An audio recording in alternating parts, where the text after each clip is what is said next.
Everyone's got those songs that make them go, oh man, I felt that. Songs that resonate with their own individual circumstances and bring them together with others through shared connection. But the same song is guaranteed to speak to different people in vastly different ways. So join Dayton and I, once childhood neighbors in Marathon City, Wisconsin, as we talk through the songs that have struck a chord with us. We'll discuss the similar messages we've heard upon our listens, the lessons we've learned through our own interpretations, and the deeper topics we're navigating as our own unique journeys continue beyond our hometown. Welcome to Marathon Mixtapes. Dayton, what's the song tonight? Tonight, Jordan, we're talking about one of my favorite songs from my college years, a song by a band called Bleachers, who many people may know as one of Jack Antonoff's projects. And this is off their 2017 album Gone Now, and it's the closing track, a song called Foreign Girls. And I found throughout my life, I have a bit of a preference for songs that feel like end credits songs, even though we're not quite to the end of this volume of Marathon Mixtapes. I wanted to talk about this song now because there's a lot of dimensions to it, and I know you found a lot of meaning in it listening to it. And it's to get right into it. Jack Antonoff has talked about this as sort of a pop meditation on death, leaving, wrapping up a life and putting a button on it in some way. And Foreign Girls is easily one of the songs on this album that really brings all these themes together. The whole album talks about these ideas, but Foreign Girls is where it really distills down into some heavy moments that are twinged with hope, and yet there's such a current of melancholy as an undercurrent to it all. So it reads not just as like the end of this album, it reads as the end of a life. The song kind of goes through a rather innocuous day, talking about visiting a pawn shop and going through a car wash, but then there's explicit goodbyes given to these various characters that feel very specific from the narrator's voice, but at the same time, I think they're people we could easily picture within our own lives. It's a really beautiful song. It almost has this weird sort of PBS kind of vibe to it. Like I picture a friendly neighborhood, right? And somebody leaving it. Mm-hmm. And at the same time, the song is totally unlike, especially at the time when I first discovered it in college, or towards the end of my college career. It's a song that on paper, if you describe how this song sounds, it does not make sense why I like it musically. Like I, especially at that age, was kind of an indie rock purist, and I would dabble in EDM a little bit, but this song has like very deliberately auto-tuned vocals. It has this weird lo-fi hip-hop feel. It has these gospel bits to it with the backing chorus and stuff like that. It does not fit what Dayton liked at the time, but something about this song just gripped me.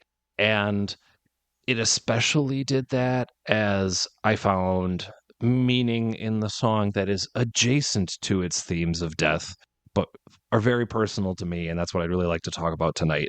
So I left Lutheranism. It was my Christian faith background growing up. I left it in 2023. And this song leading up until that moment was a place of comfort for me, because I feel like this song, and maybe it's because faith and death and afterlife and things like that are all kind of tied together. But this song for me, I found a lot of power in listening to it when I was grappling with my faith and weighing that decision to leave my particular synod and my particular denomination and pursue Christianity at a little bit of a broader perspective. So there's a lot of tiny little lyrics in this song that I probably overblow and probably totally twist to my own little story, but it really works for me personally. And it's become sort of a little personal mantra representing the messiness of my faith deconstruction and a little bit of my faith reconstruction as well. So In case you were anxious about talking about death tonight, I'm going to throw religion into the mix. How about that? That sounds amazing. I know. So I won't get into the nitty gritty details of it quite yet, but I did want to get your thoughts on the song. I know that you've looked into some of the explanations that Jack Antonoff has had for the song, sort of extra textually, so metatextually, because I offered that up to you a couple weeks back, couple months back. So, what's your take on this song? What kind of meaning have you found in it personally? To start off, like I haven't listened to a whole lot of Bleachers before you've introduced this song to me, and those videos too that kind of has Jack Antonoff explaining himself in kind of his thought process of writing the songs. And like you said, it's the last song of the album. It's a song where the whole album is constructed to be like his whole life from start to finish. And I really resonated with how you said that this song really feels like an end credits song. And I personally also really love that type of music, and any music that feels like you could play as the credits roll for a movie. And I like to think a lot of music I like, not necessarily like end credits, but like if you think of the old movie like The Breakfast Club, when the guy's like walking down the football field at the end of the movie with his like fist in the air, Yeah, like walking off to the sunset or driving off into the sunset type of music. Very similar to end credits, but yeah, like that kind of music I feel usually has, not necessarily has more meaning, but it's easier to feel that meaning, at least for me. And what I find interesting about this song, specifically Foreign Girls, is that it's the last song of the album, and the album's about like a life from start to finish. But Foreign Girls is actually not the song that like represents his death. That's like one or two tracks before. And right. Foreign Girls is like the post death. Yes. And I didn't realize this until like I listened to Jack talk about it. But the album cover makes so much more sense now that like I've kind of listened to him talk about the album. But the album cover is Jack Antonoff in like military regalia, in like a pose in like black and white photo. And Yeah, it sort of looks like a mid 1900s kind of, almost like a dictator, or at least like some sort of highly regarded general in sort of yeah, he's like blinged of out. times He's got white past. gloves. Yeah, he's got like the hat, everything, and he's like looking off into the distance, like very regal pose. Wistfully, yes. And I imagine like this song, "The Foreign Girls" as the last song, is like played at his funeral, and the album cover is like a photo that's like on the casket. Yes, the on a big easel nearby. Yeah, and the song just kind of goes and sings about like his last will and testament of like things that maybe he forgot to say. And just as a quick shout out to our last episode, Ite, which was a song about like losing someone and things that you weren't able to say to them. I feel like Foreign Girls is a really good like mirror to that song, because to me it represents the other side, where it's from the perspective of the person who has gone, and kind of all the things that he wanted to say and all the things he wanted to leave behind, but not necessarily was able to with intent because, he died. It's just kind of all the thoughts that the person had, or Jack had, like writing, that is expressed through this song, that I imagine is like someone reading out his will. And I understand kind of how this song kind of would resonate with you when you're talking about your stories about like leaving your religion and things like that, because like an end credit song, they're good songs to like mark and bookend like chapters of your life, not necessarily like, I mean, death is an obvious bookend or like an end of a chapter to your life, but I think we all have very multifaceted lives that have various chapters that you could end with a song like this, and be very appropriate and poignant, I think. Again, just to briefly talk about the lyrics before we kind of get into a deeper discussion. One of them that like resonated with me a lot personally is just in the chorus. Jack Antonoff sings like trying to find my way back home because I know I've been a stranger lately. That line, because I know I've been a stranger lately, is one that I think about all the time when I hear the Yeah. song and sing along to, because I feel like I've always the way I come off to people, especially like close friends, I feel like I can come off as a stranger, not just lately, but like a lot of times. I think we can get into this a little bit later, but it's just one of those things where it's like, yeah, I kind of wish people knew.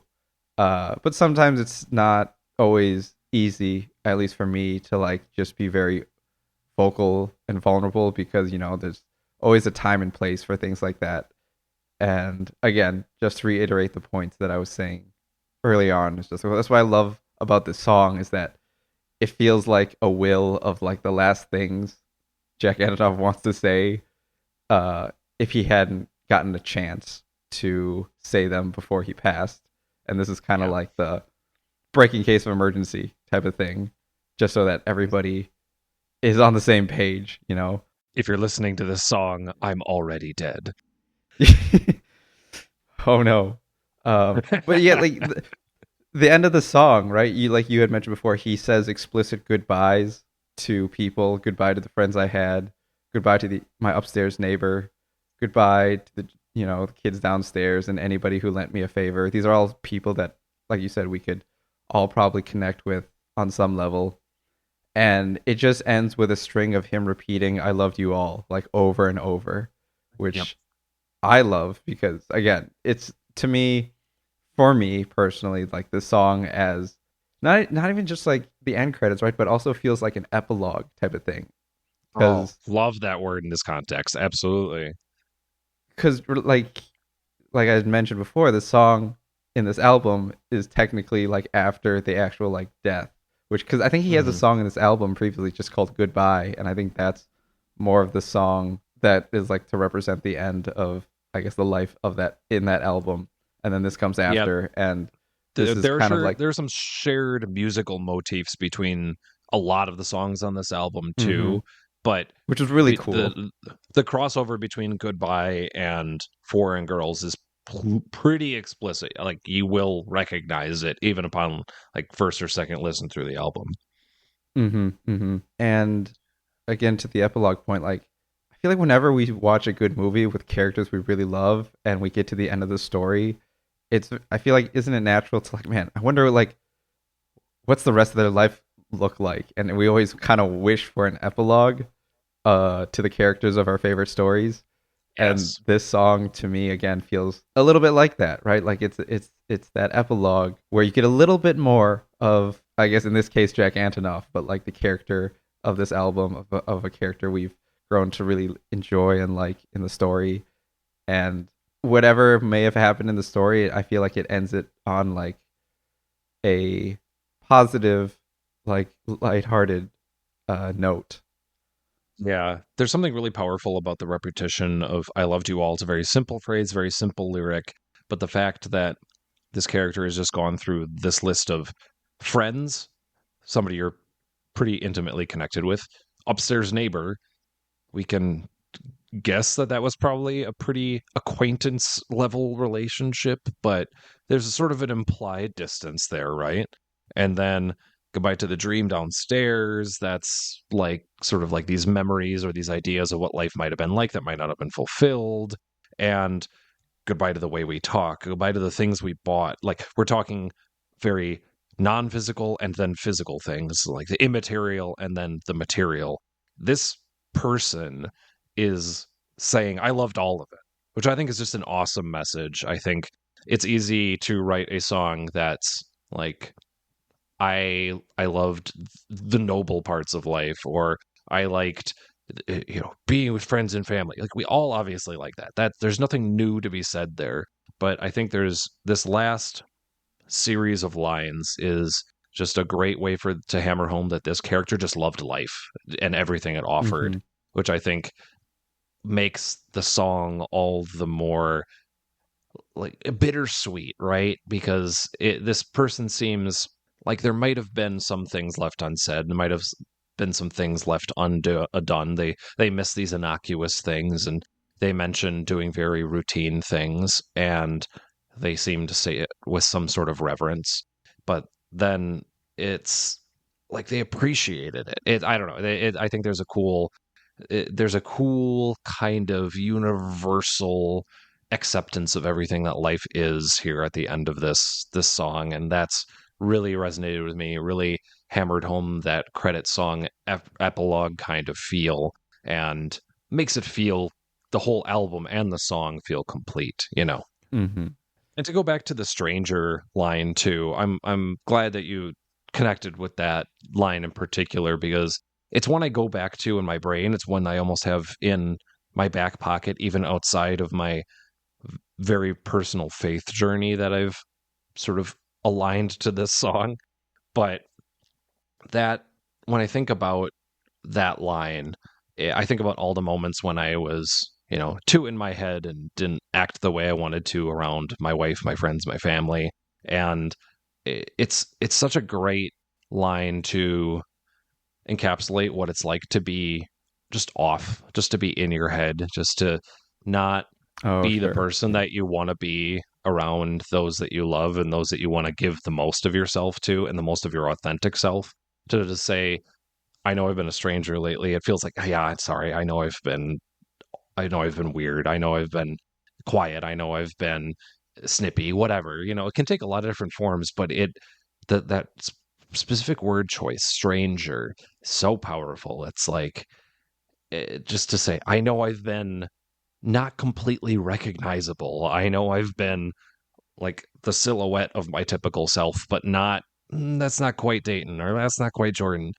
What a powerful choice of words. And it, like I said, it's become kind of part of my mental kind of lingo. The one that when I do feel off, when I do feel in my head, I think about myself kind of as a stranger, and and sometimes even to myself. Ooh, spooky. But I I find that language helpful, just to Mm-hmm.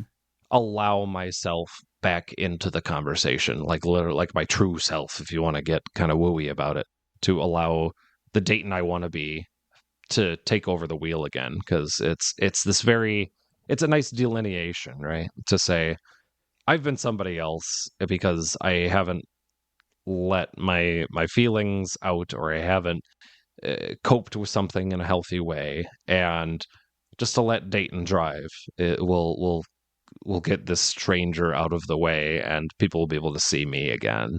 So I'm glad you connected with that line. It's one that's not just memorable for me, but useful. Which is, I Yeah. think that's a pretty high compliment for a song.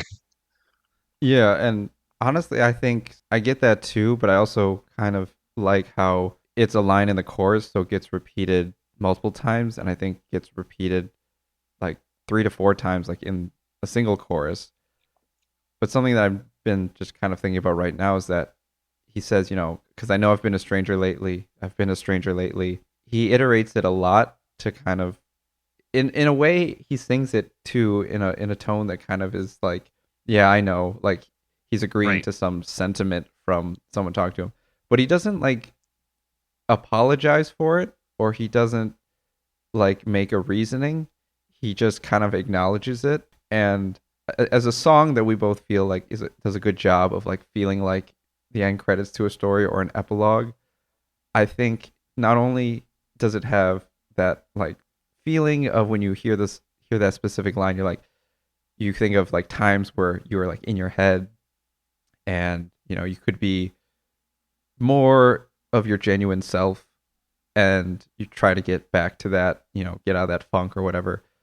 But I feel like another reading that I take from it is that, yeah, like I guess when I look back, a certain number of years or months, any time period, and I look at myself now and I compare to myself then, I could see why you think I've been a stranger lately. Ooh. To me, it Hmm. like has that another meaning of just an indication of change. So Yes. kind of like how we talked about all the way back in episode 1, 100 years, Fight for Fighting, and how like we talk about how people change as they go through their journey of life and go through different phases. People change. And I think this lyric of just, acknowledging that you've been a stranger because you've changed, you've gone through life, it's shaped you, and now you're something different. And I think it really fits with the theme of like not necessarily ending, but like as I brought up earlier, kind of like a chapter end, right? Like Yeah. things that you acknowledge, like, okay, this is different now. Like I'm a different person now because of something that I went through recently, and maybe that's caused people who knew me very well at a specific point in my life would look to me now and not really necessarily recognize completely who the person I am now compared to the person I was then. Yeah, and I guess if you'd care to talk about it, I'd be very interested in learning kind of how this song listened to and kind of related to your story of removing yourself from your like religion, because I know that as someone that's not particularly religious myself, I have not had that experience, but I've grown up around enough people in a small, rural town and met a lot of people in other places I live that are very strong in their faith, and I know it's a very important thing and like a core pillar of who they are. So I can only imagine when you first told me about your, I guess, struggles with your denomination, and the fact that you eventually did like walk away.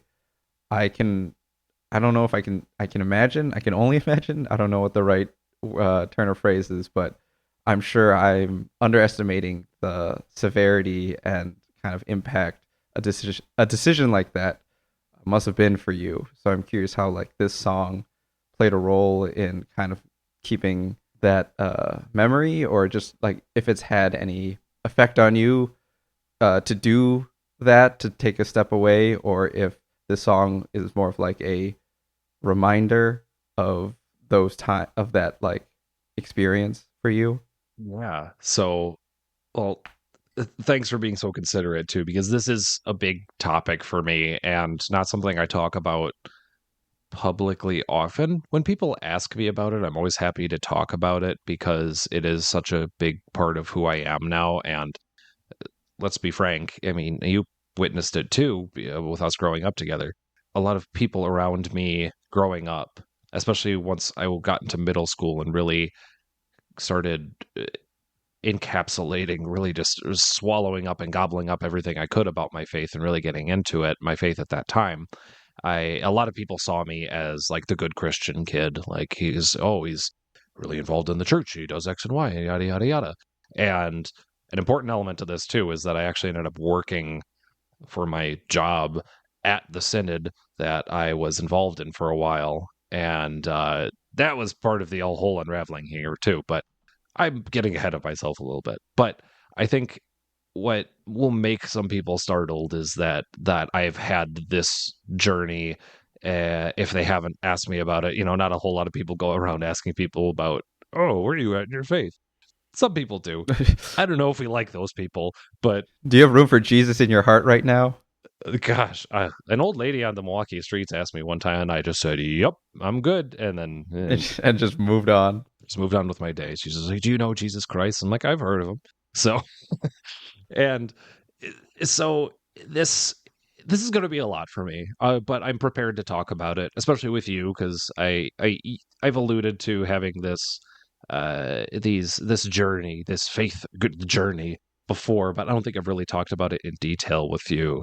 So I'd love to hear your perspective as somebody who really didn't grow up in a church and really just had brushes uh, with it in ways that I didn't experience. So I want to make sure I'm also going into this conversation saying, like, don't discredit what you would consider your lack of experience, because that's offering an experience that I don't have. So it'll be Sure. cool to hear what you think about some of these sort of obstacles I hit along the way.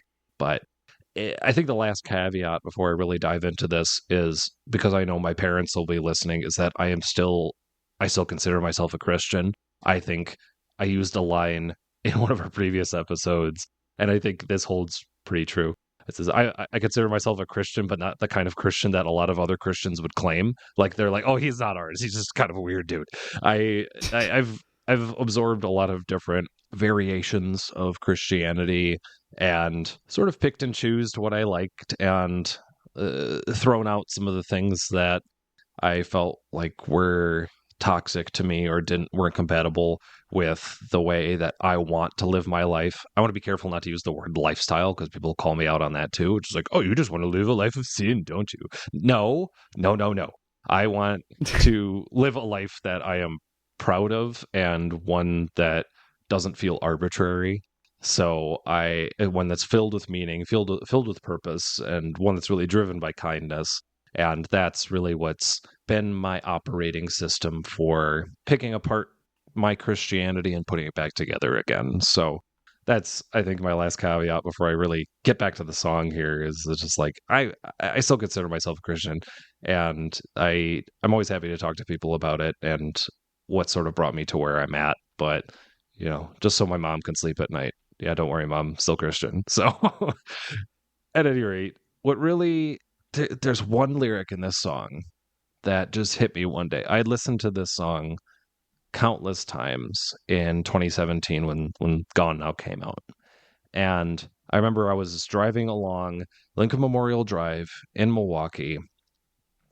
And at that time 2017, yeah, I would have been working for the Synod or just about prepared to. And I was working for their publishing house and then starting to dabble in their Synod-wide publication, sort of a magazine kind of thing. And I had since, maybe like the early 2010s, started to have little doubts and questions. It started with the simple stuff, the simple sort of existential. I shouldn't call it simple because it might not be as simple for some people, but for me, it was started out kind of broad. Maybe broad's the right word, where it's like, okay, my particular version, my particular flavor of Christianity claims to have all the details right. And I just was born into it.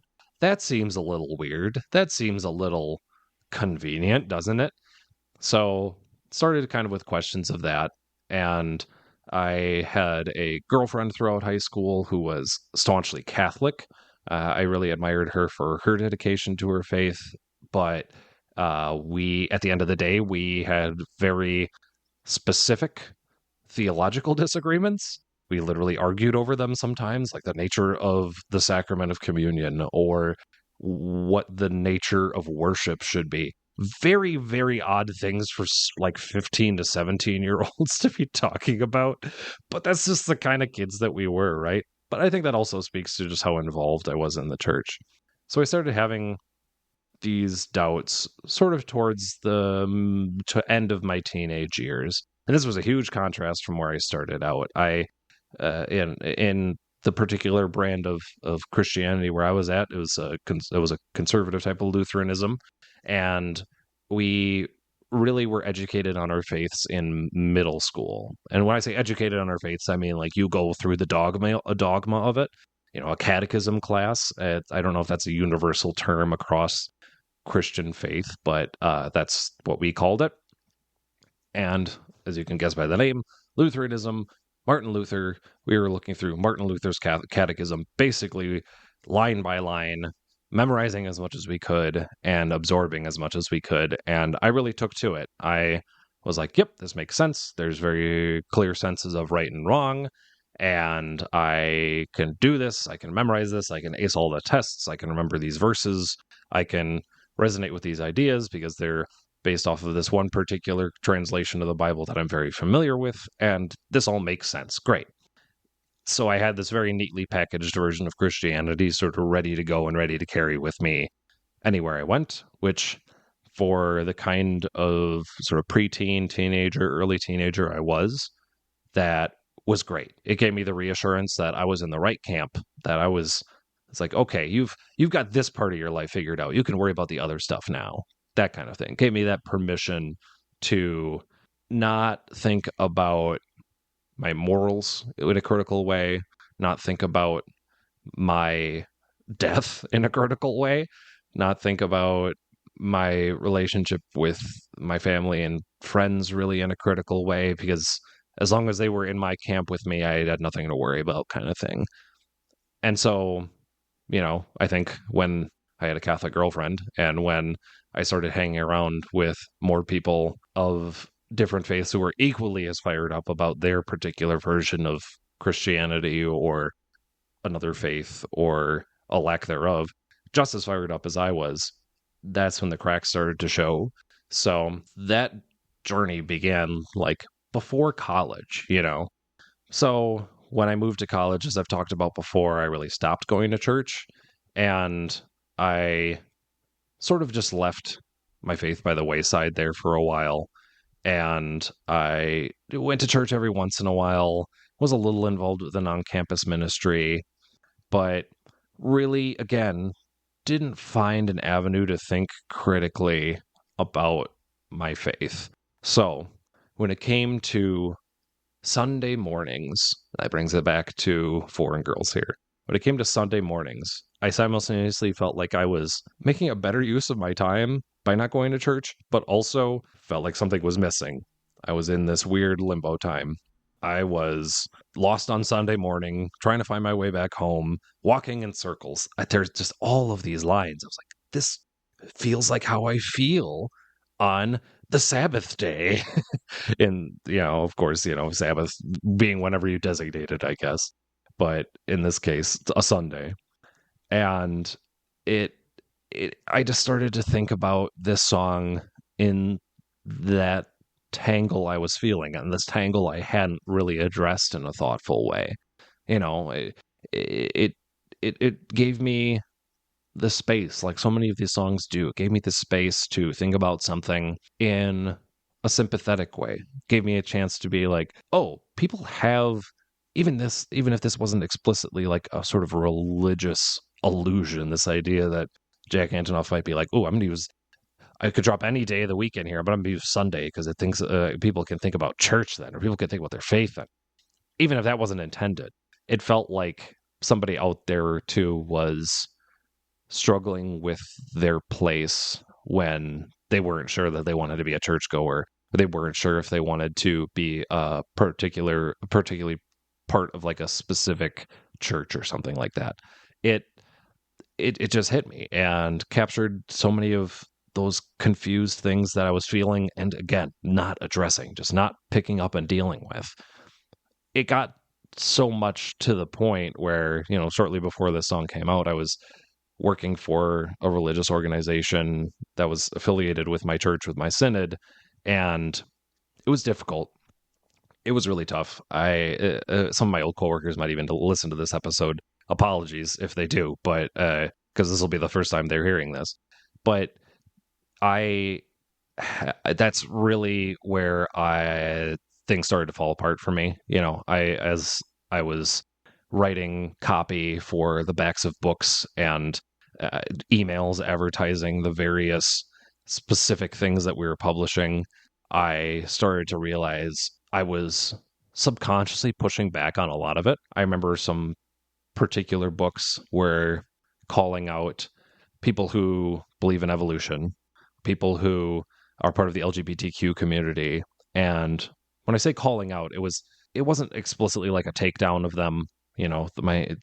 My church, I like to call them just so you know kind of church, where they will welcome anybody and they will let you get integrated, let you get involved, maybe even put you on a committee or something. And then they might have known the whole time that you were, maybe very scientifically minded, or part of the LGBTQ community, or even just an ally. And then once you're too deep in it for you to leave easily, they'll say, oh, hey, just so you know, we're really not cool with that. And so that's sort of my, I guess, kind of teasing-ish term for it, is a just so you know kind of church. So they're not very outwardly like offensive, but when it comes down to it, they won't stand by some of these marginalized communities or prevailing beliefs that are contradictory to their more conservative brand of Christianity. Sure. So I was trying to advertise these books and things like that, and I just couldn't do it. I realized even some of the language that I was choosing was pushing back on some of the things that the very books were saying. And I had a handful of disagreements with my supervisors about I was like, I want to word it this way because I know my generation, and I know my generation is not feeling welcomed by this particular church. And I know this is how we feel about this issue. And they're like, well, that's not what the white guys up in who run the church councils and things like that really think. And the people who assign the letter of the law and follow this specific interpretation of biblical text, it's like, that's not what we've decided. So you cannot say it. So there were some very, very direct conversations like that. And I eventually left that job. I claimed that I just needed to change a pace and that I needed to get better mental health, which was true because I was very stressed out at the time. And this was the first time that I sought therapy because my identity was so tied up in my work, very literally. And then again, because of my relationship with work in general, which we've talked about in our Brandon Flowers episode, between me and you especially. So I sought out therapy, really started to break away from them, a lot of these ideas again. But then when Kate and I got married, we were struggling to find oh, where do we want to get married? We know we want to get married in a church. Oh, I guess we'll just go to another one of my churches, So we found another church within my synod, and thankfully the pastor there was very kind and did marry us. And I was very clear with him up front where I was at. And I respect him so much for hearing me out. We had a conversation. I think it was maybe the second or third time I met him, and he was looking for an opportunity to get me more involved. Like I said, these are people who really want to integrate you, which can be helpful. It's not a wholly unhelpful trait for an organization to have. They want you to feel welcome and to feel useful. And so my conversations with him were basically I'm not comfortable getting any more involved than strict on the books membership and getting married. And my explanation to him, I stick to this phrase still a lot when I talk to people about how I feel about a conservative, very hard-lined, very narrow interpretation of the Bible serving a whole sort of faith church. And I straight up told him that I felt like this particular brand of faith was, quote, limiting my capacity for kindness, end quote. And that was hard to shake. It was something I hadn't planned to tell him. It was just the way the conversation went. And when I said that, I think I knew it was over. I really did. And, this was even before Kate and I got married, but, we stuck to it for long enough. We were as members of the church for a little bit into COVID years. Like I said, in 2023 is when I officially left. And I think it took me all that time to realize that I was no longer a good fit for that church. I just really didn't want to have convenient answers. I don't think that's realistic. I think assigning something as complex as life experience, and if you want to get into the sort of, metaphysical elements of it, the ideas of afterlife, the ideas of sort of cosmic morality, to assign that to a theology that we can all kind of memorize in middle school and regurgitate back and forth to each other. If that's what we're putting our chips on, that's probably not the right answer. I know I've been talking for a while here, but that's really what it came down to for me. And just the fact that there were so many simple disagreements to just straight up theological disagreements that I had with them, namely about the treatment of LGBTQ people, the reverence or lack thereof of science within the larger worldview, the way that even women are viewed within family structures and within church organizations. I think there's a lot of work that Christian faiths in general can work on there, but my particular church was not great at it. So I aside from those very literal disagreements, I think I just had a larger philosophical disagreement with the way that faith was experienced and packaged Mm-hmm. with my previous church. And it was really tough to finally make that decision and leave that behind, because I was born into this church, I was baptized into this church, my parents were married in this particular synod. It's and my parents are still part of it, and I don't love them any less for it, and they know my gripes, but so to say goodbye to this church, it really did feel like a death in a way. And for people who don't agree with my move to leave, they definitely see it like as a death. It's like, oh no, your Mm-hmm. mortal soul. But for me, it still felt like a death, because I was saying Sure. goodbye to a whole identity. And I was saying goodbye to some things that I really enjoyed. I think that part of the reason I took to my faith so much is because it did do a good job of offering community, and, like I said, finding roles for people to feel useful, to feel productive, to feel valued even. Yeah. So, and I think that's something that any church sort of worth their salt should be capable of doing. And to leave that behind is not an easy thing to do. So I sympathize with anybody who, because I've been through it in it now, and I'm so opposite of a lot of what this church believes. But anybody who is struggling with like leaving a more conservative version of not just a church, or like a more conservative version of a faith, but like of a lifestyle behind, even, it's hard to do, because there's a lot of conveniences and some straight up positive traits that go with it. But I felt a very distinct disconnect, Sure. when I finally dropped that resignation letter into a mailbox. And this song feels like that moment in a lot of ways. I did this at a mailbox within my neighborhood, where I was living in Milwaukee at the time, and sun was shining, birds were singing. And I remember I remember like sort of acting out the moment very, very cinematically, dropping the letter in and looking up to the sky and just being like, because I still believe in a higher power, a Christian God, I suppose you could say. Um, I just looked up and I was like, all right, we'll just figure out the next steps together, I guess. It was very much that kind of moment, and it was me shoving off a previous chapter of life and sailing onto an unknown. And thankfully, I've had a lot of great resources to support me in my new kind of take on Christianity. Not new like I'm offering something new to the world, but new to me.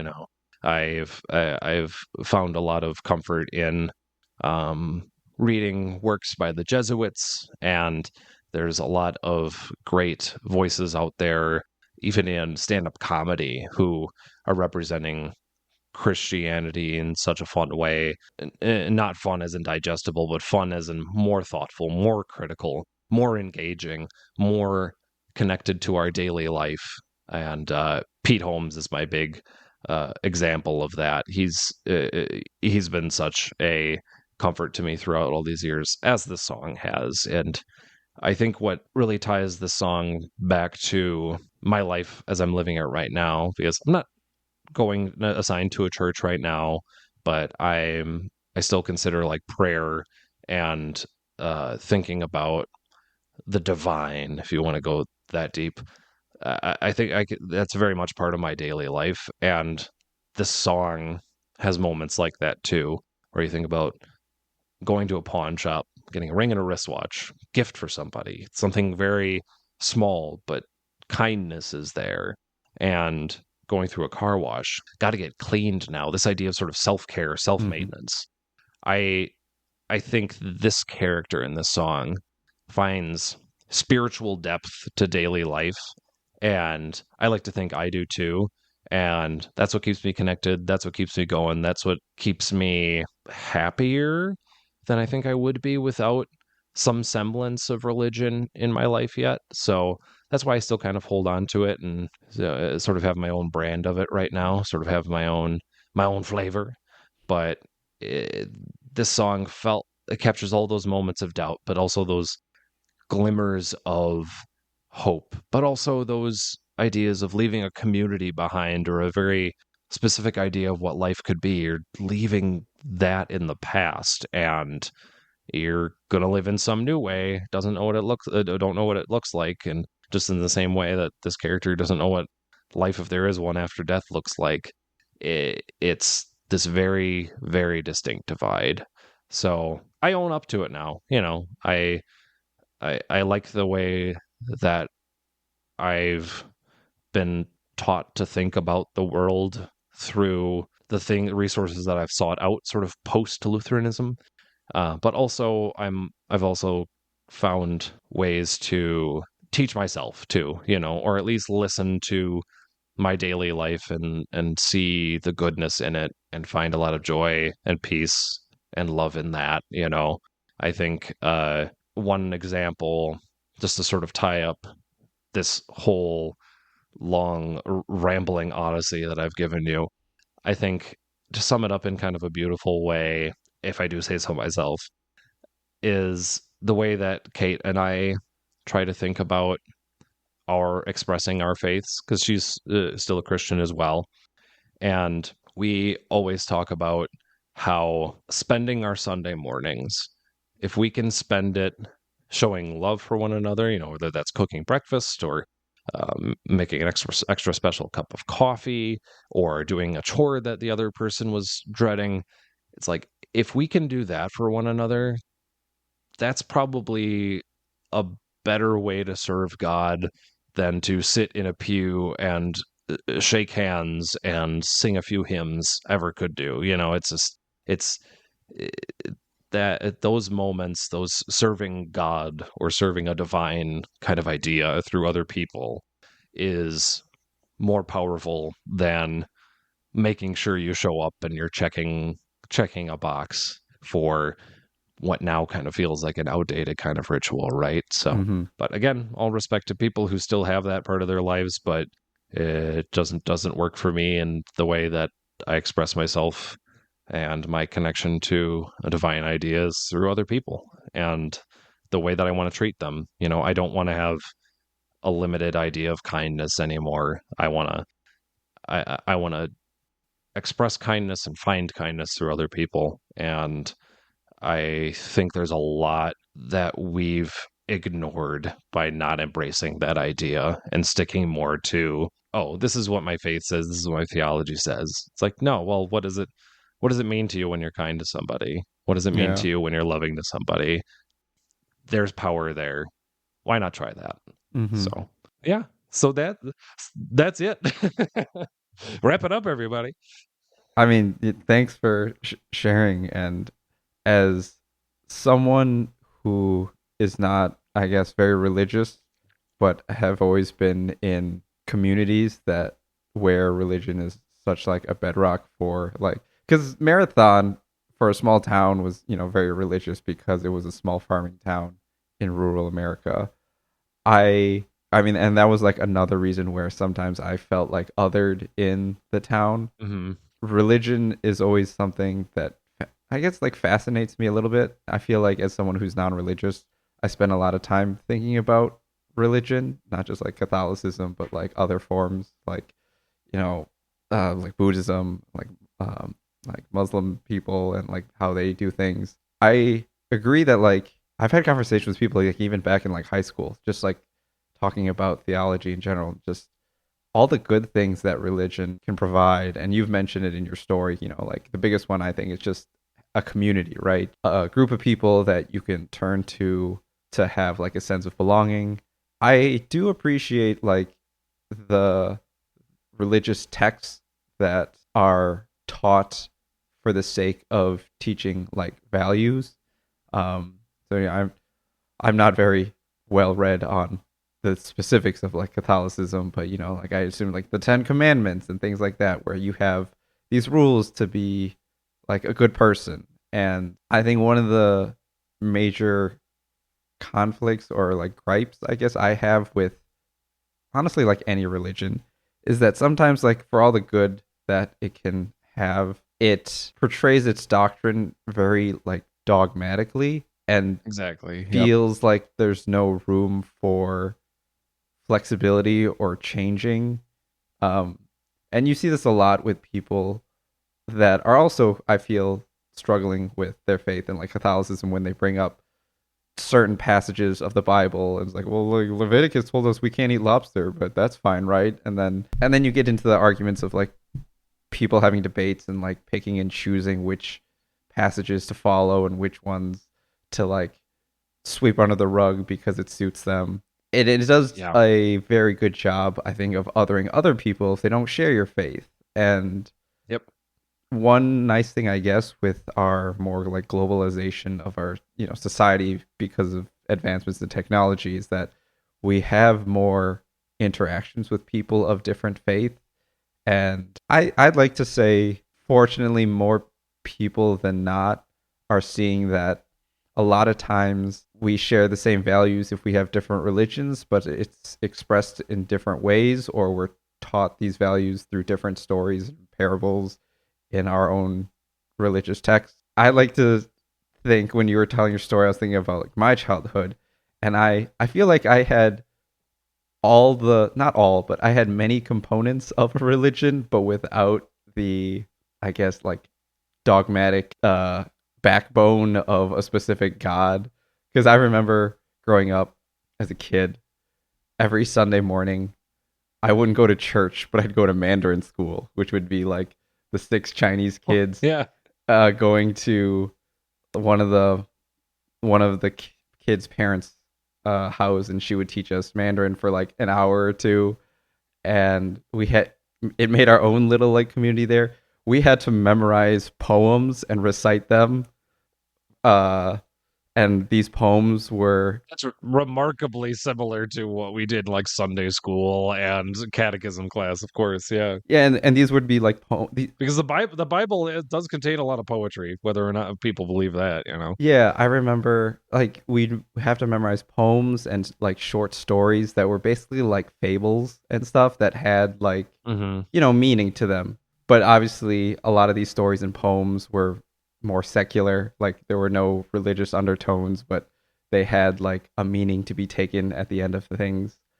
And even today, Sure. like I still, not super religious, but I'm not. I always like flip flop because I don't feel strongly about my personal like labels in terms of religion. So I always flip flop between like atheism and agnostic because, like I said, I understand the value of religion, of all the good it can do.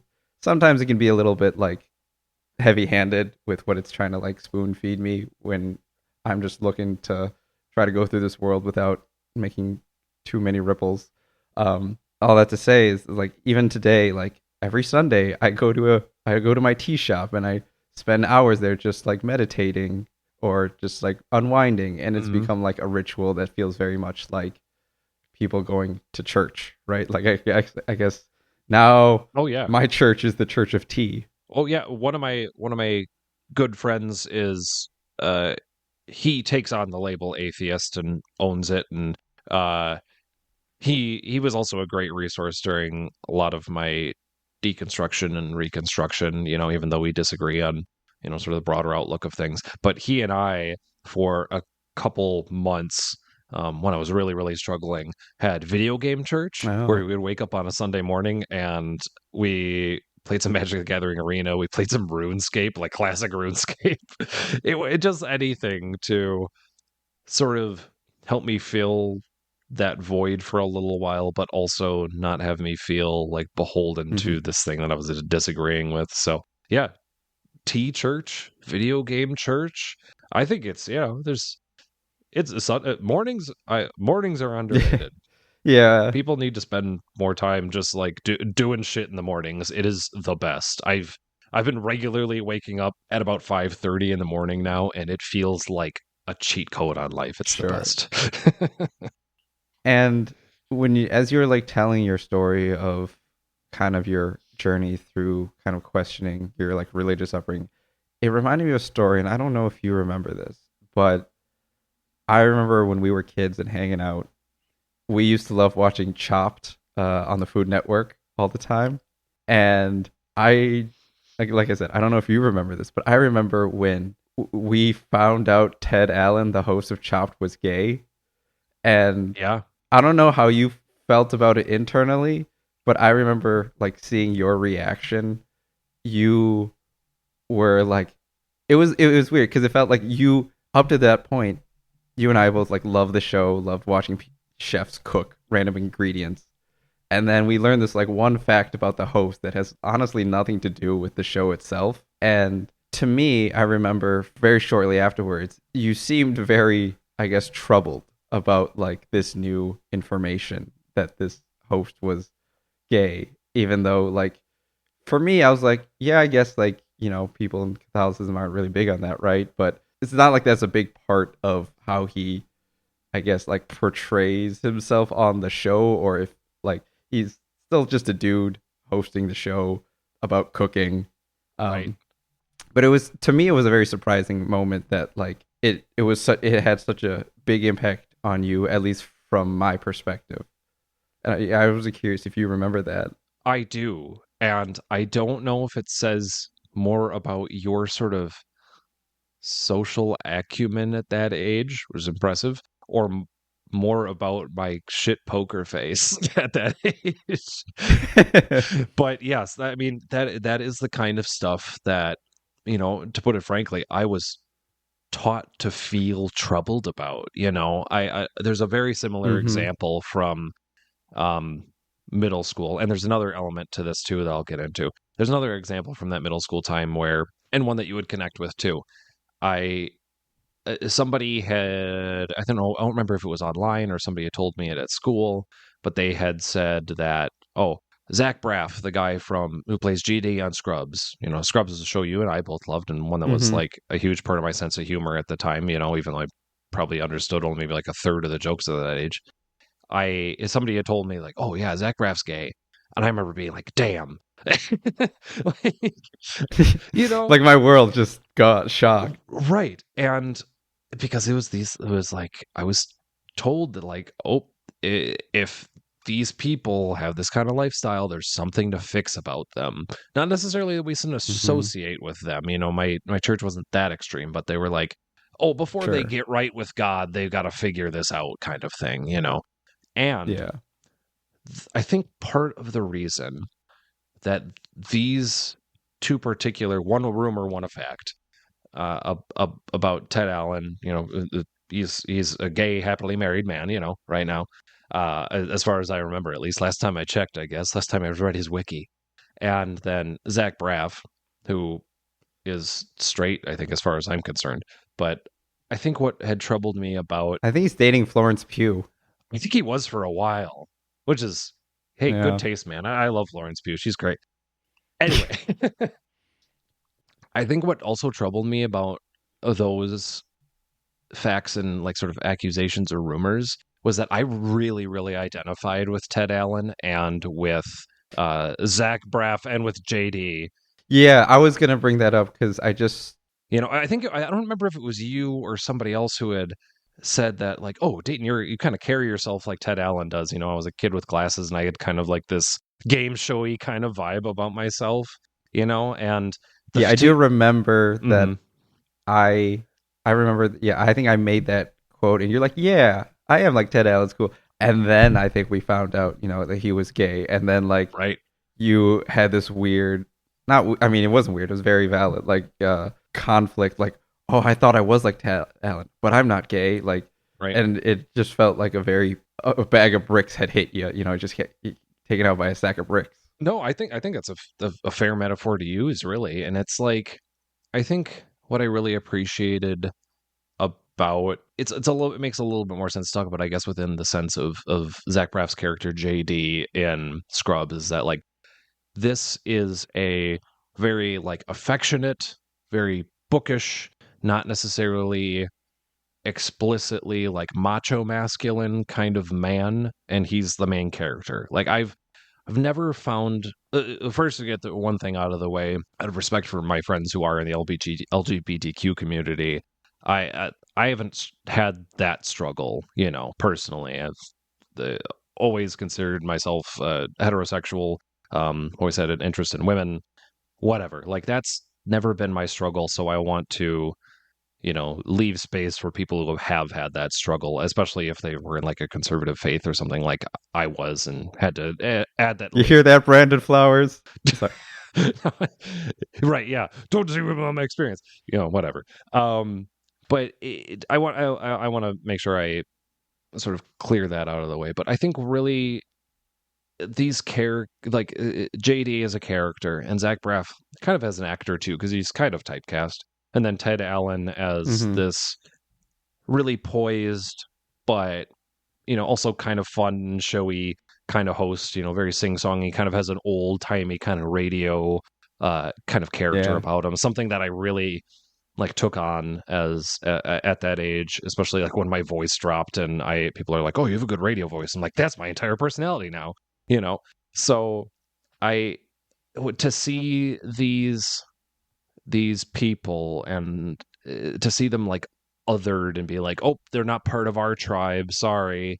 I was like, crap, I just kind of lost like somebody I identified with. And I think that's a lot of like what happened later in my life too, was like when I was in college, I became friends with a lot of people who had different beliefs than me, different lifestyles from me. And I as I tried to sort of play tug of war with this faith, I was like, "Oh, if I go back, if I firmly like just dive back into this brand of Lutheranism, I'm losing all these people, like legitimately. Like it's not like I couldn't associate with them. I could still associate with them, but I had to think about them differently. And that's almost worse. Like I just Mm-hmm. just the fact that I had to like to feel like truly welcome back in that community. I have to think about these people differently. I don't know. Have I dropped an F-bomb on the show yet? But what a fucked up way to think about the world. Like it just Yeah, that's like I said, one of the few things that I find troubling sometimes just about like religion itself is just how us versus them it can be when hmm you don't follow like a rule, right? Like I said, it comes off very dogmatic at times, even though there are good things about every religion. Because in the end, I think the purpose of religion is just like a framework for people to build community and a shared set of moral values. hmm But it can come off sometimes as a little bit too rigid, um, Yeah. When you get because like it's. sorry, go ahead. I was just say because like it's when you think about it again. I think, like I said, I think I briefly mentioned this on our last episode, just how things that develop with tradition, when you think about them and go back far enough, you typically find that very arbitrarily made up. And even if it's with good intention, sometimes you just need to fill in the blanks with something. And then, unfortunately, later down the line, centuries, if it sticks around that long, it could get misinterpreted. And then, depending on how charismatic the person that misinterpreted, your intent was, it can change significantly and create something that you might not have wanted to begin with. And something like religion is something that, regardless of the type, a lot of the ones in modern religions today have super long histories. So it can be hard to, I guess, like not necessarily rewire, but just suggest people to take a moment to just stop and think for a little bit Right. and have a little bit of, I don't know, empathy or like flexibility with your teachings. Yeah, I appreciate that you use the word arbitrary there, because that's been kind of a guidepost. I don't want to put judgment on it. That's the thing. No, no, no. Yeah, that's fair too. But I think that's a fair assessment here when I'm talking about my story, where it's like I believe now in a God that isn't arbitrary. Sure.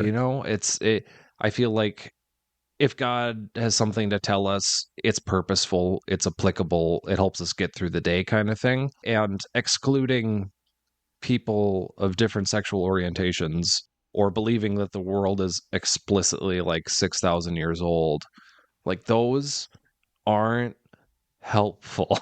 There's been so many things on this show so far where it's just like we say it out loud and it's like, yeah, that feels very obvious, but to say it out loud I think is very Yeah. powerful. And to that's been one of my guideposts for picking up the pieces of my Christianity and holding on to it in a way that I feel like is most productive to me and those around me, is just thinking about, is God giving me this rule or this idea for a purpose? And how can I use it for good? How can I use it for Yeah. kindness? If there's not a clear way for me to use it for kindness, if I have to do mental gymnastics in order to make this particular belief some semblance of extended kindness, it's like, no, it should be immediate. It should be kind.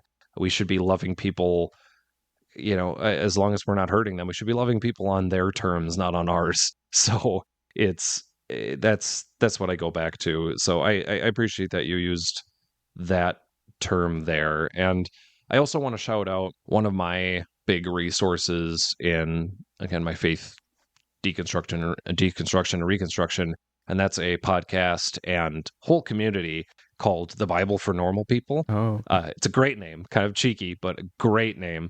And they approach the Bible as Christians mostly. There's a few people who are on the show who come from different faith backgrounds, or it's sort of just a strict historical, atheistic or agnostic look at Christianity as well.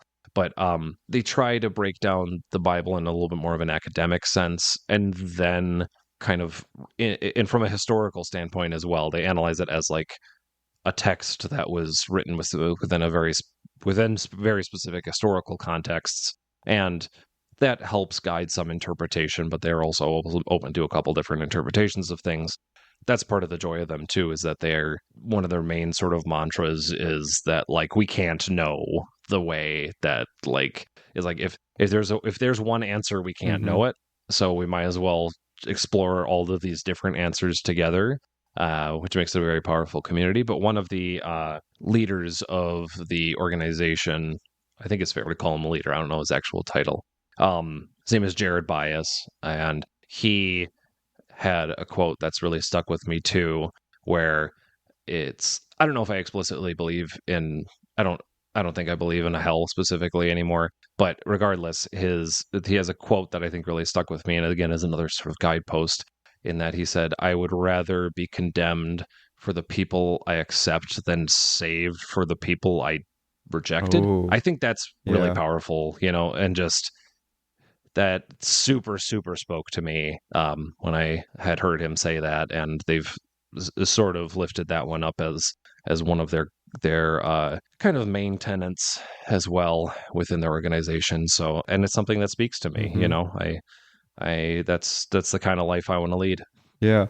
Again, speaking to what you've been talking about a little bit too, in your gripes as somewhat of an outsider, seeing what religion can and can't do. It's like, it's felt from the inside too, for sure. And of course, like you said, we don't want to cast judgment. We're not speaking for everybody's experience here, and I have plenty of people who are still well ingrained in their more conservative faiths and are doing just fine, Sure. as far as they've expressed to me. And I don't want to knock that either, but this is the journey that's worked for me, and songs like this really help me get through it, and help me acknowledge the complexities of what it's like to leave something behind that's as treasured and loved as basically a complete life, So it's intense, and it's allowed to be intense. And for sure. I think For sure.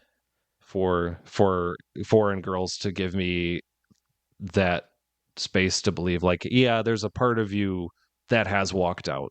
That's the lyric, right? Feel like a part of me walked out. That's okay. Like, it's that part of me was meant to exist in that time, and there's something else that's moving on, and that's okay. Yeah. And last thing before I move on from this is, I know we were talking about like not casting judgment or speaking on behalf of other people, but I want to speak on behalf of you at this moment right now and say that I feel like with foreign girls, something like your decision to leave the church as like a goodbye, I feel like this song would hit harder from that lens. Because when I listened to that song, like I said, I took the ending to be, goodbye to the friends I had, I loved you all, as like a will that I had already passed. And that in and of itself is bittersweet, right? Because, I'm gone, and now, but like my loved ones can still hear my thoughts, up until the very end. But with your story of like leaving the church, it being different than like say you dying and passing on, you leaving the church was like a decision that you consciously made.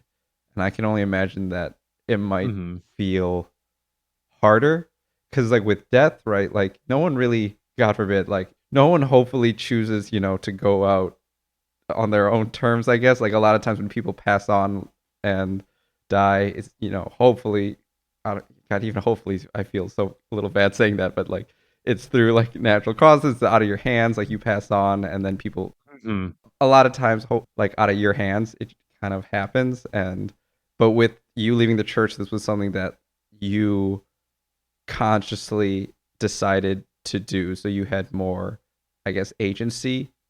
And I feel like, as I'm totally projecting right now, but I feel like that would hit harder because this is like something that is in your control and you're still making the decision to say goodbye to kind of like the life you grew up with, the community you grew up with. And that's got to be really hard. And Mm-hmm. I'm just like rereading the lyrics to the end of the Yeah. song is just you're just kind of consciously saying kind of goodbye to a lot of people you loved, a lot of people that you've had history with. But that outro ends with just the repetition of "I loved you all," which it's this weird Mm-hmm. dichotomy of right, like I have to leave now, like I'm going, Yeah. but I still love everybody like in my community. Yeah. No, I think you're entirely fair to say that, and I appreciate you sort of taking that time to reread things and try to see things through sort of this new lens I've kind of presented. So I appreciate that. The number one thing is about this, and hearing these last couple lines now. Number one, I I can't thank my wife enough for like giving me a place to go after making this decision. I think there's of the people who are aware of this faith transition that I've made, the people who think cruelest about it are probably like, "Oh, Dayton's wife led him astray." It's like, well, number one, fuck you. Like that's a Yeesh. terrible. The harlot. Right, yeah, it's like what an awful Yeah. thing to say, because anybody who has met Kate knows that she's just a vibrant, kind, welcoming, fun person, and she's the joy of my life. God, if anybody led you astray, it'd be me. Yeah. Well, let's not go that far. But yes, to say goodbye to my previous faith life was one of the hardest decisions I ever had to make. But having Kate was such a reminder that I had a place to go. It's like when I was, if I didn't have her, I don't know where I would have gone. Like just to simply put it like that, where Kate accepts me in all of my complexities and all of my doubts and all of the sort of scraps of my old faith that I've held on to and rebuilt into something new. She accepts all of that, the whole journey, not just where I'm at now, but she's like, yeah, I know you used to believe these kind of things and be this kind of person, and that there's things that you miss about being in that space, but you're here now and you're fighting for something better. And she respects that whole transition and acknowledges and cherishes that whole connection. So at number one, that's something that should also kind of color your lens too, is just to know that like with her, the transition was possible, and with friends like you and my atheist friends and my friends who are still part of a Christian faith but who have the openness to sort of accept my journey. That's where I went. That's my afterlife after this change, and thank God for Mhm. that. So that's the first thing I wanted to say about this sort of last stanza within the lens of my story. The other element is, if I can be so noble as to say, my decision to leave the church really was out of love for a broader sense of what the world is. I hesitate to talk in these terms because it sounds so hoity-toity and sort of self-righteous, but I, in the grandest sense of the terms of what happened, I left in hopes of a greater world for everybody and being able to contribute to making that world. And that includes those people back in the church who, whether they supported me or kind of discolored the faith for me or completely abused me with it. All of them. I do, present tense, love them all, and I am living my life the way I am now out of a hope of a better life for everybody, including them. So when we repeat I loved you all 6 times or whatever, that's true. Like that includes those people who may have hurt me back in the day, Mm-hmm. and who I might even struggle to think about right now, and some of the things that they said to me and the things that warped my worldview at the time. It's so that's part of what made the goodbye hard, is that it's like I know they would not understand that I'm trying to help everybody. So it I can't blame them either I'm for not trying to gaslight you. I'm trying to help you.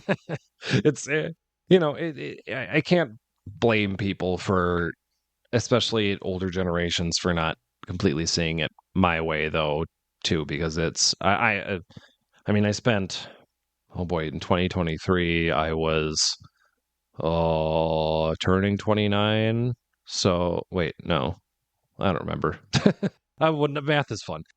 Yeah, 29. So I spent 29 years on the books with this faith, probably 15 to 16 years completely convinced of it and trying to align myself with it, a decade or so grappling with it and things like that. It's like it takes a lifetime to try to understand this stuff, Mm-hmm. and I still don't understand it, but that's another sort of mantra of the Bible for normal people, is just being comfortable with the not knowing, being comfortable with the uncertainty of these kinds of questions, and finding the beauty in the uncertainty too. I think there's a more divine, a more profound sense of trust in something bigger than us when we say, hey, we don't have all the rules figured out and slapped into a book that we can teach to middle schoolers, and that's That okay. is, yeah. So, Yeah, and I think as I guess someone who did not have that like religious framework in my youth, but like became quote unquote like a man of science, I think I kind of view life in that a similar vein where like we only know what we think we know, and even our like laws of physics, right? Like laws are not immutable. They're our best explanation at the phenomena around us. But if something were to come into our lives to prove, that, gravity is actually doesn't work the way that we think it does. I guess you need to be able to pivot and rework what you know to fit a new understanding of the world around you. And that's, again, just a quick go back to why I think sometimes religion can be a little bit dogmatic, is just the lack of flexibility paints you into a corner. I feel a lot of times when us as a species, we're just animals on this earth. What do we know? We only know what we know, and clearly not everything. And we try to strive to do good and be good and learn and do better. And sometimes that is inevitably going to involve us grappling with things that conflict and don't match our like previous understanding. And I feel like being able to adapt and be flexible is important. yeah, absolutely. I think moving on, I guess for religion, moving on from religion, I think we have time for I guess to discuss one little quick question that I had been thinking about um, in my I guess listening of the song. How Jack Antonoff had said "Foreign Girls" was a song about post death. How this was like an epilogue. I'm like just staring at the album cover right now and just looking at that face, and I just can't not see that photo on like an easel or something. And it made me think a little bit like kind of like with this songs Right. in mind, what do you think like you'd like your loved ones to know kind of if you were to like once you're gone? And it doesn't have to be anything like big or anything, but just I have you like thought about that at all? I'm super glad you asked it, because I did think about that when listening to this song again, and because I knew we were going to talk about sort of my side of the coin, and again, I apologize for taking up so much time talking about it, but this idea of death is very close to a lot of what I was talking about too, and it did make me think about okay, there's people in my life where I'm explicitly disconnected from because of this change in my faith that I've made, or relationships are a little bit more fraught or just a little bit more complex, whatever. So what do I want at the end of it? What do I want my loved ones to think about me after I've passed on? I actually wrote something down, and I think I'm going to hold on to this one because it really summed up a lot of how I want to live my life for me right now. And I just wrote, I want my loved ones to be as content as possible with the time they had with me. And that's why I have to live a faith that empowers kindness, not limits it. So I don't want people to think that there was something left unsaid or that they didn't get the time with me that they wanted. And I know that's not a realistic goal, but I want people to find contentedness in the fact that they knew me. I think that's maybe a more attainable way of putting it, but I want people to look at my cool regal portrait that I'll inevitably get done here before, as part of my will and testament. And I want them to feel some sort of contentedness. Yeah. I mean, I feel like that's kind of all you can ask for, right? Like to have people celebrate the, I guess, way you lived rather than like how you went. Yeah. For me, I think if I were to go like today, I think honestly this song would just be a great song just to play as my like last testament, because I had mentioned that I really resonate with the line because I know I've been a stranger lately, and that's mostly due to me and my personality being shy and a quiet person, kind of like one of those like don't speak until you're spoken to type of like mentalities. And I know in my past that has created some friction. Honestly, I think like the outro coming off of the chorus to Foreign Girls, I think does a good job of expressing like what I would want to express if I had to like record a message to be played uh, after I died. And that I think simply that like acknowledgement that I know that I can be a stranger at times, but to say goodbye to everyone I remember, kind of similar to you, just hoping that anybody who knew me found some contentment, that I loved everybody that, or I guess I loved most people that I have met and been able to be fortunate to spend time with. Reading like the outro reminded me of a time where I was made very aware of the way I am, I guess, when I can be quiet and not vocal about a lot of stuff. It reminded me of a story when I actually moved back to Madison from Boston back like 2022, and I had a good friend that we like connected on a lot of hobbies and shared interests, and she had lent me some books for like tabletop RPG systems that I was really interested in at the time, and like I read them. And then I had to move back to Madison relatively quickly, and so I moved back. And one day I get like a Discord message from her asking if I still had like a book of hers that she had lent me. I had some of the books, but not all of them. And I think there had been a miscommunication that I thought she was kind of like giving them to me because she was kind of doing like some spring cleaning, or maybe she did intend to give them to me at the time, but then something came up and it's like, oh, I wonder if Jordan still has the book. Maybe I could get it back. Maybe that was the case. But I didn't. I'm like, oh, I'm so sorry. Like I might have gotten rid of the book when I was moving and I was cleaning out. And then I think a day later she replied back with this really long paragraph, like not essay, but like a long message about how she was really like heartbroken and sad that I Mm. would do something like this, and that I treated, her property with like not enough care, that I would just throw it out. And there were Right. a lot of other things baked in the message about how like I didn't say goodbye when I left Boston. And I remember reading that and feeling so bad because like I thought we were really good friends, and that is something that I think I have just been used to, that might have been, different from her life, that I've moved into a lot of different places, and the moving typically happens really quickly, Oh, and sure. I'm not used to like having big, send offs or anything. I remember when I graduated undergraduate in the Bay Area, I think my parents came to watch me graduate, and then the very next morning packed up all my furniture into the van or what we could carry and drove from California back to Wisconsin. Like didn't even have 24 hours after I graduated to like say goodbye to everybody. Like it just things like that in my life happen really quickly, and this was another time where it's like, oh, I just had to move and stuff, and the fact that like she felt, I guess, betrayed because I didn't say goodbye. I understood where she was coming from, but at the same time, like it made me realize like how I live my life is Wow. Yeah.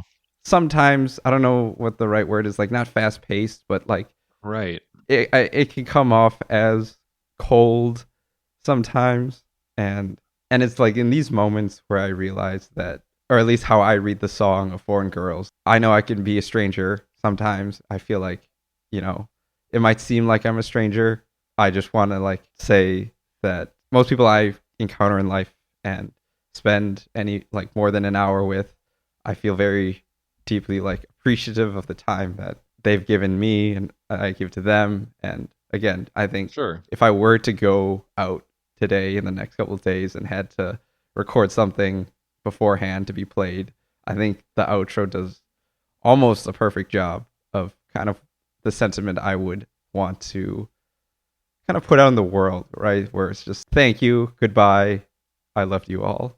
And I don't know if everybody I have met and I'm friends with would know that before, you know, listening to me. And I'm sure just being the person I am and being more cognizant about that, I'm sure I have friends that if I were to just like up and move or God forbid die, Yeah. like, oh, that's just like Jordan. Just, you know, didn't even give us a heads up. Yeah. Uh, and so I would probably want to have a message, something like that, you know, just to reiterate that, like, I guess my love language had never been like words of affirmation or anything like that, but like time and energy and like things done with people. And, you know, everyone takes that differently, right? That's why people make a lot of money writing books about people's different love languages and things like that. But yeah, I think that's the message I would want to send if I had to record something.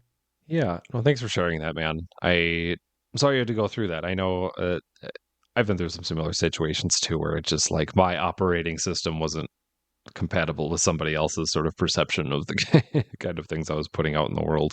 And it's entirely valid on both sides. And it's just a reiteration, I think, of both of our stories here that we're both trying to do the best that we can. We're always I can say confidently, you know, between two of us, you and I are always trying to do the best that we can with the information that we're given and with the tools that we have at hand. And it's okay for that to fall short sometimes. It's okay for our personality to, you know, maybe rub somebody the wrong way, as long as that's communicated and, you know, figure it out in the end. And, you know, it's okay for us to grapple with a faith upbringing for, you know, as long as I have and continue to do in some ways, and, you know, and still just try to make the best of it. You know, that's like, I, I think to just put that kind of energy out into the world, to be gracious through that, even when there is conflict, when there is disagreement, when there's misperception, you know, I think just having graciousness cut through there and to say to the world, thank you, I love you, I'm sorry. I think that's which is kind of funny because I think that's an old, I don't know, I struggle to identify which particular culture it was a part of, but um, I learned to forage uh, in on a college volunteer trip, and one of the gentlemen we were working with said, you know, he was very spiritually minded about the whole earth, and I think it's a good practice in general for just interacting with people and having a complex relationship with people. Every time he foraged something, he said, "Thank you, I'm sorry, I love you." Whether it was a Mm. plant or a berry, or we didn't find any bugs, but this was the kind of guy who would just eat a bug, sure. But just to have that mantra in mind, to have that phrase in mind, as we're interacting with anything, I think is totally valid. because it recognizes the complexities of everything that we're doing, and as much as we can simplify those complex relationships, I feel like that does a pretty good open-ended way of doing it too. It applies to a lot of different journeys. So, well, I know we're running a little bit long on time here, but I really appreciate you hearing me out here and give me the space to share my story.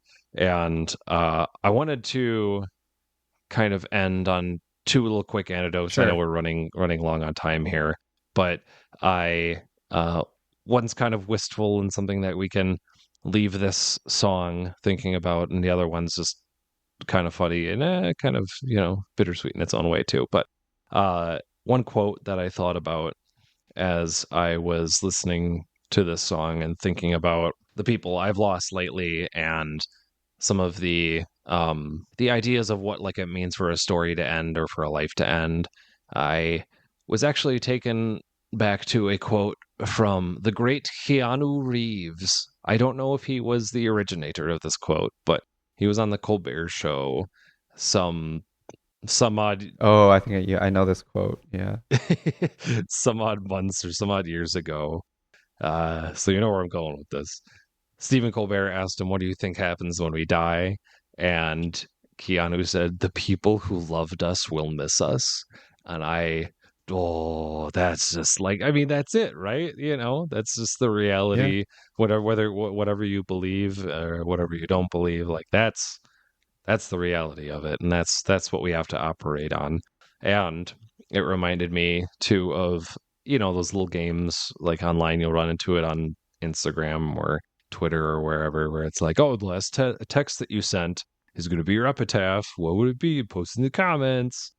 I remember I got one of those came across my feed, and I looked into my phone, and the last text I had sent, this was like during the early hours of a work day, I had sent to Kate, "I miss you already," Ooh. which I think would be a great epitaph. Yeah, that's a big oof right there. Like just imagine walking up to a gravestone and seeing "I miss you already." Like what a great kind of energy to put out into the world. Yeah. What a great kindness, what a great graciousness that you can really read into that. And I know certainly if I were to use that, I would want people to feel that. That graciousness for the world, that thanks, that love, that can do the world a lot of good. So I appreciate that this song gets that message across. Yeah. So Those are good quotes. But yeah, and I guess with that we'll wrap it up here. As a long episode.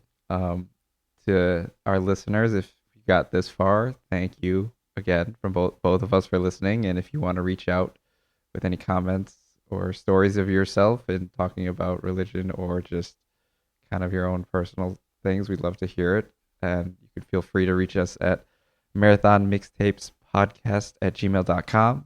There'll be links in the description for the podcast, so you can find it there as well. And until the next episode, I hope you guys take care. Thanks again, Dayton, for your stories and conversation as always. Yeah. Thanks, Jordan. And to you and all of our listeners out there, miss you all already.